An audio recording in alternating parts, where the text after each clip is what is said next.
How's it going, guys? I'm that kangaroo, and we're playing some more Dark Souls 2. Now, before I start this video off, I would like to at least say that I thought a little bit more about that dark sign, and not quite sure exactly the sole reason why you have this, but I just wanted to say that you can, in fact, use it. Like, I'm pretty sure, I've never used it, so I don't know for sure, but I'm pretty sure it works like a homeward bone, and it just returns you to the last bonfire, but you lose your souls. That's what it would seem to be. Alright, let's get back into the lore here. Keep in mind that everything I say, pretty much, mostly speculation. I mean, the game, that's what I love the most about this game and this series of games. There's so much to just find out yourself, and they don't really tell you flat out. They give you a lot of hints, and some things are spelled out for you, but anyways, let's get into this. Women are sisters. I am told long ago. Oh, she's repeating herself. See, this is what I mean by repeating yourself.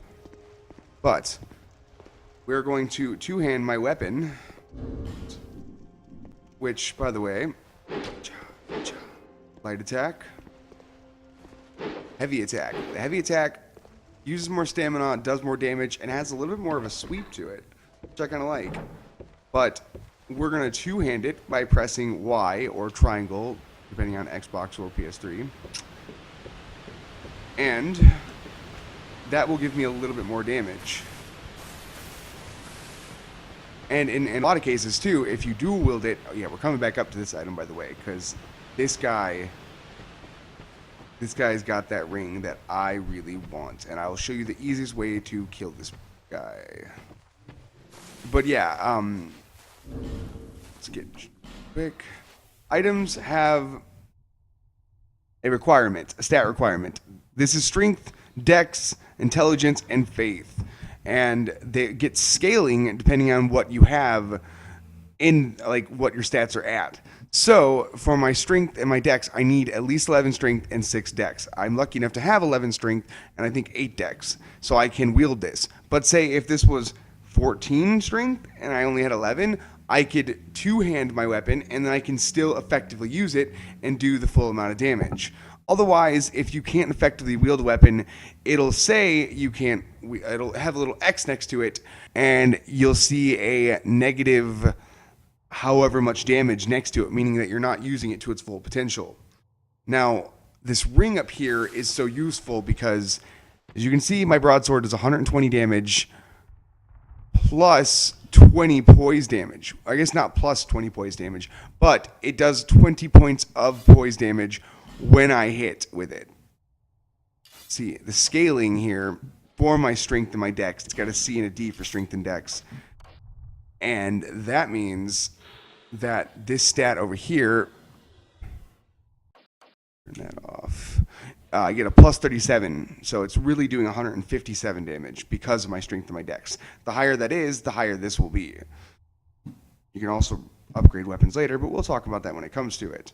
But what was I saying? Oh, poise damage, yes.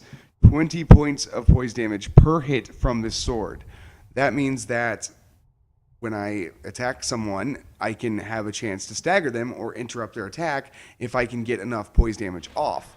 Now, I currently, myself, am getting 12 poise. See? Poise. Ability to withstand the impact of attacks. Weak poise makes it easier to be knocked off balance. So, yeah, basically staggered, and you take a while to recover, and they can hit you and hit you and hit you. This armor alone right here gives me 12 poise, plus 4 poise from the gloves, and 8 from the legs. So I have just enough to survive, or to not be staggered after one hit from a broadsword, but 2 hits and I'd be staggered. This ring, this guy here, he can be easily killed by getting behind him, which is not necessarily easy, but this, if you can bait him into sitting and make him sit, get 2 attacks off, and then go away. Don't get greedy. The main point of this game is do not get greedy. Dark Souls will punish the greedy. But yes, he's very easy to bait his butt attack, which is very easy to dodge and very easy to keep him doing it. Using this method, you can get one of the best rings early on. One of the best rings in my opinion. I love the ring. As I was saying though, the ring does an additional 10 points of poise damage per hit. So that would make my broadsword, yep, and he's dead. And I took no damage because butt attack.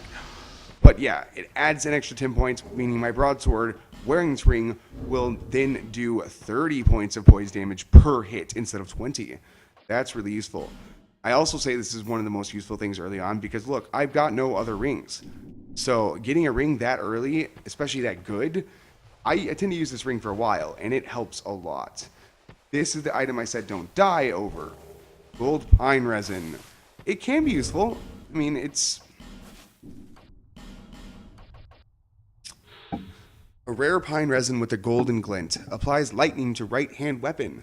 The affected weapon inflicts lightning damage and for a short time, particularly effective against foes who are resistant to magic and fire.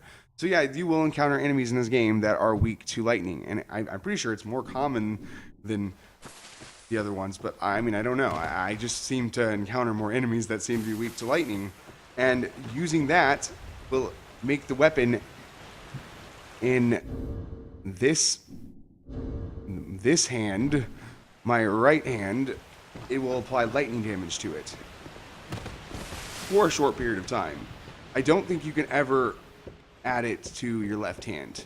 I'm pretty sure you can only apply those to your right hand. But yes, that item, that's the most useful item you can get early on.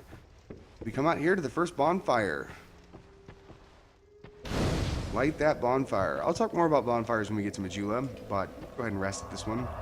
Just because, why not? These, you can read them. Read these items, especially if you haven't played through this game or any Souls game. Read these items. This is the tutorial. These are developers telling you how to play the game.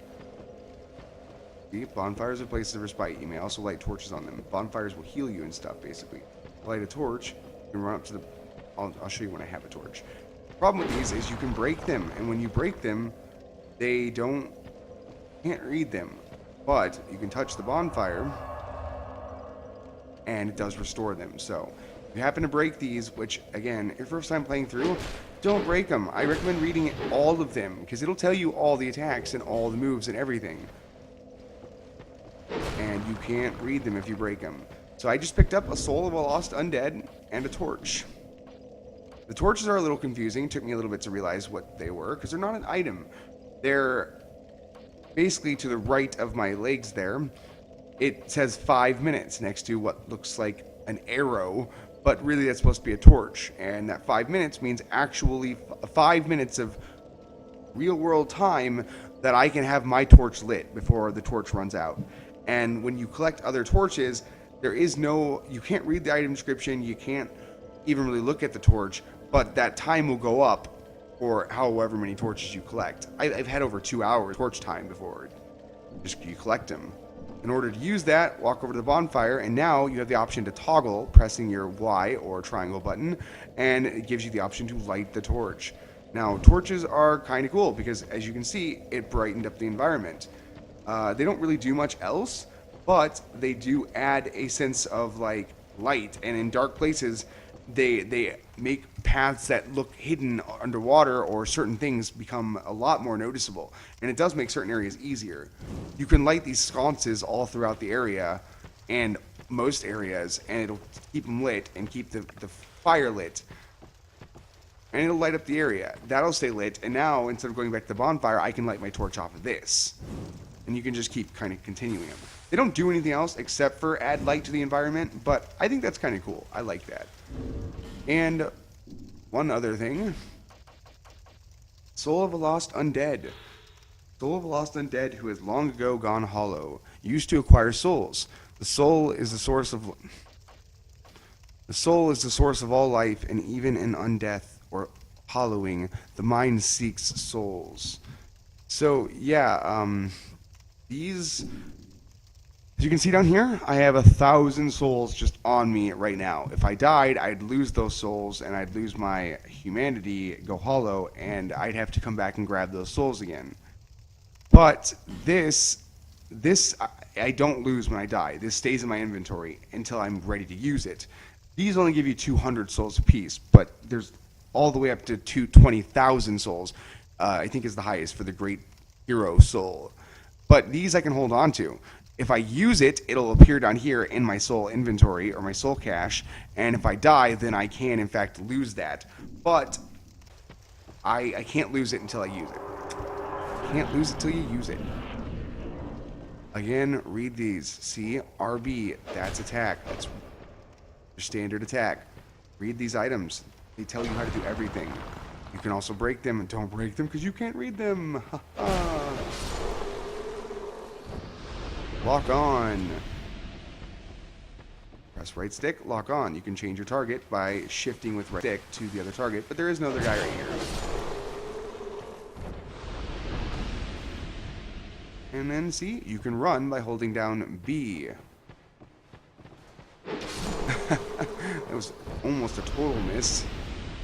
You can light these throughout, but I don't bother. You don't really need light. This guy, if you walk up behind him and press RB, your light attack, as long as you hit him right in the back, you do a critical attack, which in this... Aww. Ha ha. Well, let's see if I can get behind him again. In this case, it's a backstab. There we go. Boom, boom, and it does critical hit damage. A lot of critical damage compared to other attacks. We're gonna run up here, and we're gonna grab this. The first item, or the first weapon you pick up. Just a simple dagger, nothing really special about it. It has a quick moveset. But I do like the strong attack, which is your right trigger. It's stabbing. Pretty cool. And if you two-hand it, you get a sort of faster stab with two hands. Does a little bit more damage, of course. And a little bit faster of a slash. I'm not really going to use it. I'm pretty sure daggers do extra critical hit damage as well. And that one tells you to roll by just tapping B. If you tap B, you can dodge roll. Dodge rolling is very important in this game because dodge rolling gives you iframes. And iframes, I mean invincibility frames. Invincibility frames are incredibly useful because obviously they make you invincible. You can dodge through almost, if not every attack in this game, you can dodge through it. You just gotta be good with your dodges and be accurate, precise.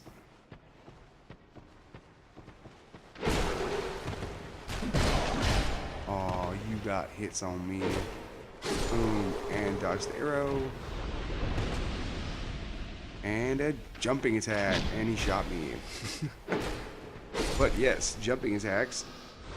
You press forward and strong attack at the same time.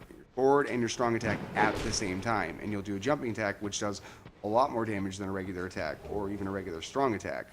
Life gem. I have not looked at my life gems yet. But this is a good attack. I like that attack. The problem is it's not very reliable. You can accidentally miss the attack by pressing forward slightly too early and then pressing attack, and you'll just do a step forward attack. That. It has gotten me killed before, I won't lie. It's not as reliable as I'd like it to be, but you can get used to it.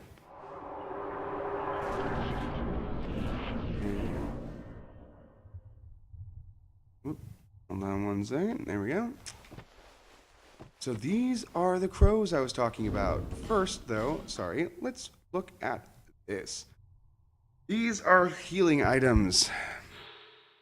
Small stone made of crystallized souls gradually restores a small amount of HP, often found near abandoned corpses, as if it were what remains of the soul.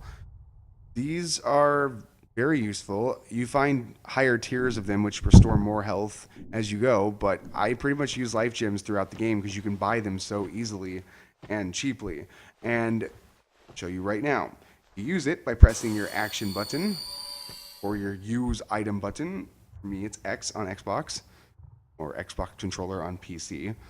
And yeah, see, you can see it kind of slowly restores your health. It takes a lot longer, of course, when you have a lot more health, but it does restore quite a bit from what I've experienced. It's only one of the healing items you can get. I'll get my Estus soon enough. Here's the crows, though. Find them very early, and they're very, very interesting. It's basically just a random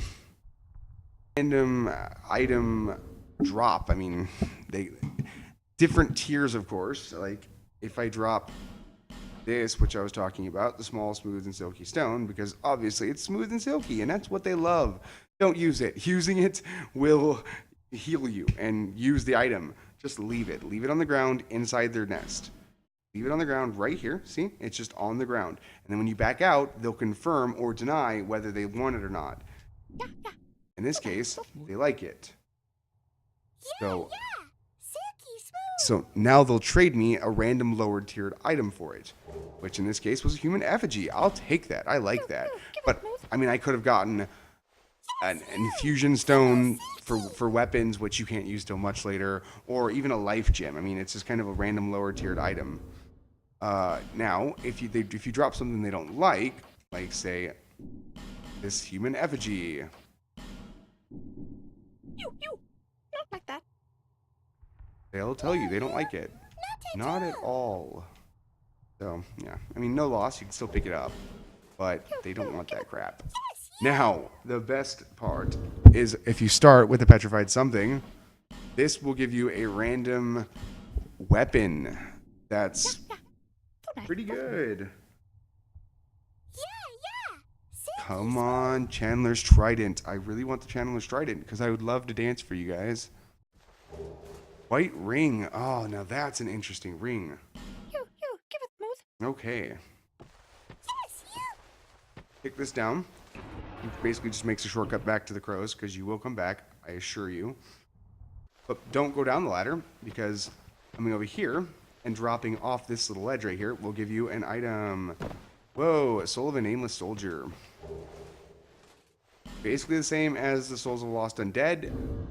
Whoop, except for they give you more souls. 800, in fact. Yep, same description. Just they give you more souls. Higher tier.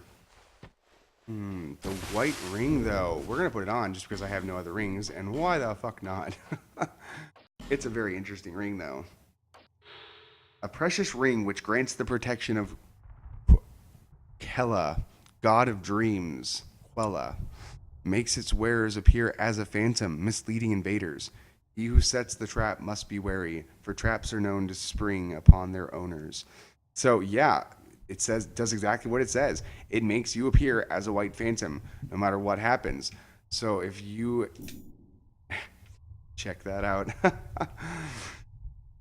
That's what you look like. A white phantom is basically when later on you get an item called a summon soapstone, summon sign soapstone, and you can put that down on the ground, and somebody can touch your summon sign and summon you to help them in your world and help them in their world. And you appear as a white phantom like this, unless you're, of course, the Sunbro, or in the Covenant of Light, I should say, and then you appear gold. But right now, I'm appearing as a helpful thing. So if someone invades my world, I could confuse them, and they'll look for the actual world owner, and they won't think it's me. Oh, there you go. See? Press that to two-hand my weapon.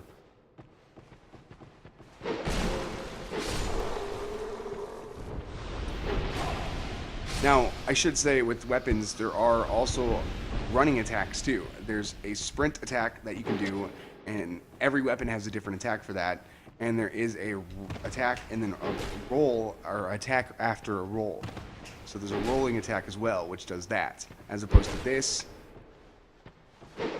which is just a heavier, more horizontal or more vertical slice. Whoa, almost missed that jump. I also don't recommend that jump. Unless you're a sorcerer, you don't really need the amber herbs that you pick up here. They basically just restore spell uses. Because every time you use a spell, until you touch the bonfire again, your spell use count will go down. Hold on, let's go up here. And that item will restore those spell use counts. Will restore your spell count. An annual herb with an amber color so deep it gives the impression of essence. Restores a small number of spell uses. So yeah, if you're out and you don't want to go back to the bonfire and reset all the enemies, then you can use this to restore some spell uses instead. It is mistaken belief of many that the flowers of this herb do not blossom. However, small white flowers do blossom during dusk when the moon is visible. I'm not sure what that means, you know? Not sure. You know what these say. Oh, they introduced plunging attacks. Oh, there you go. Look at that. Yeah, you can just walk right off this. And when you're in the air, if you do a light attack, you'll do a plunging attack for a lot of damage. Shouldn't have hit me. But whatever. Whatever, buddy. Parry you. Come on. Let's parry you. Come on. Let's parry. Let's parry. Come on. Come on. Hit me. Oh. Well, he's fucking stupid, so he can die. Oh, look, see? A jumping attack. Oh, look, I didn't do it.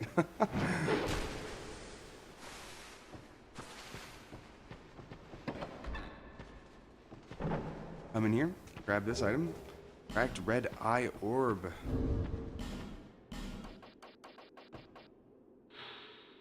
Online play item. Invade other worlds. Defeat the master of the world you have invaded to acquire a token of spite. The residual sins of those who have succumbed to dark temptations are contained in the form of a cracked red eye orb.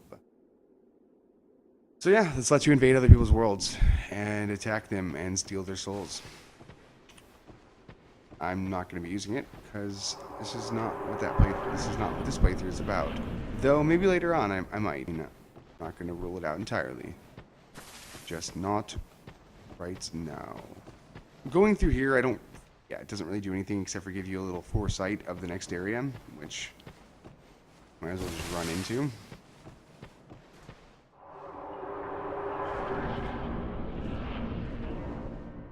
I'm going to get through the tutorial and then wrap up this video, and then we'll have a video of lore and NPC dialogue. Kick that tree over, by the way. Kind of just skipping through this really fast now, trying to get through this so we can actually get to the real game. Alright, and again, our plunging attack. Run off. Plunging attack. Woohoo! Damn. You do take a bit of damage right there, so just be careful. Dodge this arrow and then climb the ladder. Roll through that. See, look at those iframes in action. Alright.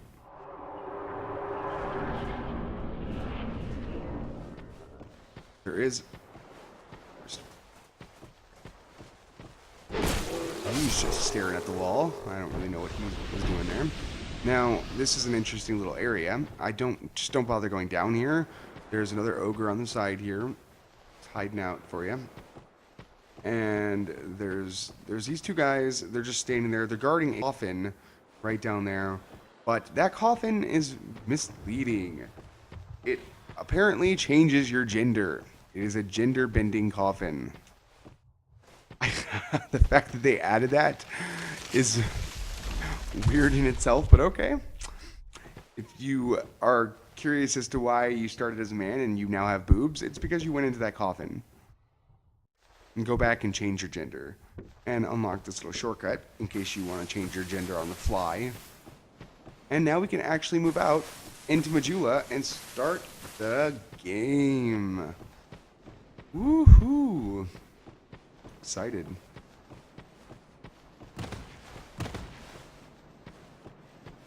Now this reveal too, it's really cool. You're in this gloomy dark area and you're just waiting to get out of this fucking place. And then you come around the corner right here and there's just rays of sunlight coming in and you're like, oh, praise the sun. And then Majula. And it's just a really pretty area. I really like what they did with this area.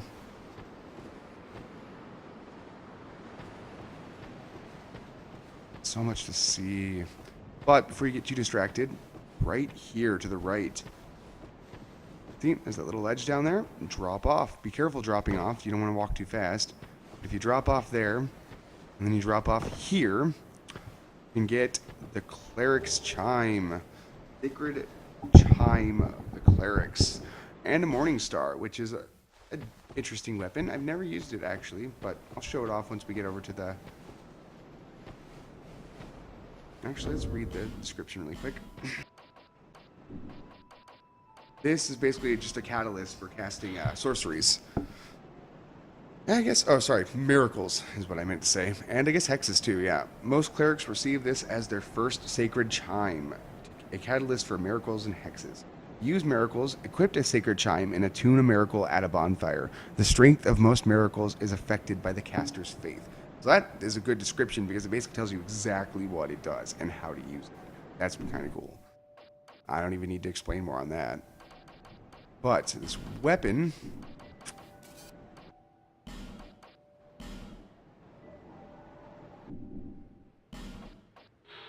A club fitted with the spiked head. The spikes of this blunt weapon cause bleeding, normally wielded by clerics, but clearly intended to draw blood. So yeah, this item is actually first item you can get that has bleed damage. See this down here? You have physical attack, magic attack, fire attack, lightning attack, dark attack, poison effect, which poisons an enemy with enough hits, bleed effect, which is what this weapon does. It has 67 points of bleed. When you hit an enemy with enough bleed damage, you can, it fills up a bleed meter, and once that bleed meter is filled up, it'll greatly reduce the recovery of your stamina. So it can be brutal. I made a PvP build with it, and the cool thing about it is most people don't expect it and don't really use it that much, I've noticed. So I've been able to surprise people, to say the least. And it does 115 damage. My broadsword does 120, but no bleed. So this is technically a little bit better, but we're not really going to use it. Especially because, I guess, yeah, look at that. I need 15 strength to use. I only have 11 strength. So I cannot wield it with one hand, effectively. And it says...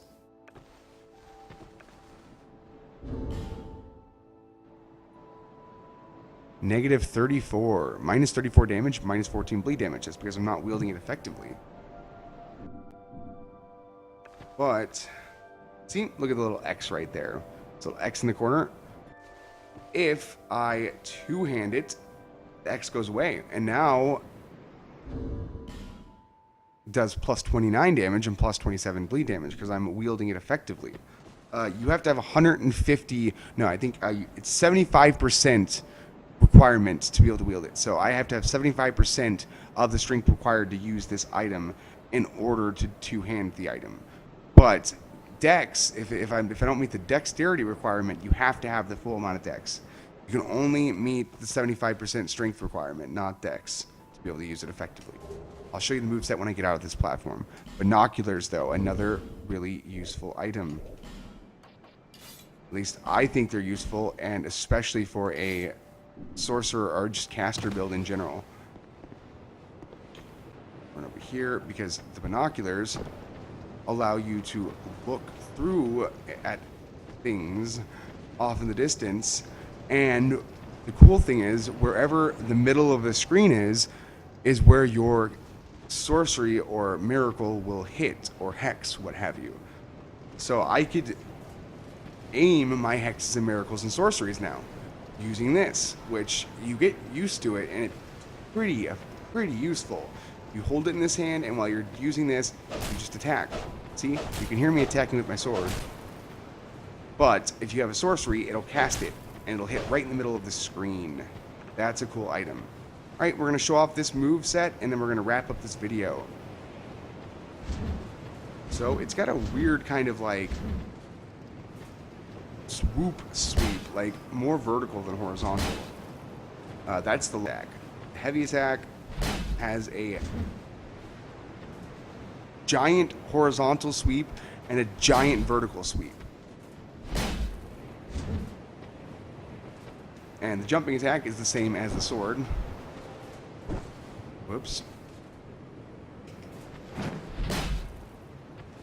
And the rolling attack, I should say, when you do a rolling attack, you can only do a rolling light attack. A rolling heavy attack just does a heavy attack. Same with sprinting. Pretty much all the special... Oh, and backstepping. Backstepping is the same as sprinting, though. A backstep attack is the same as a sprint attack for all weapons. And only the light attack works after those. So yep, that's that. It does bleed damage, and it does, let's see, a higher amount of poise too. Yep, 30 points of poise damage instead of 20. But that's gonna wrap the video up, guys. I'll see you in the next video. Honestly, the next video is going to be mostly lore that I speculate on and all the NPC dialogue for this area. So if you don't really care about that, skip to the video after the next video. As of now, take it easy, guys.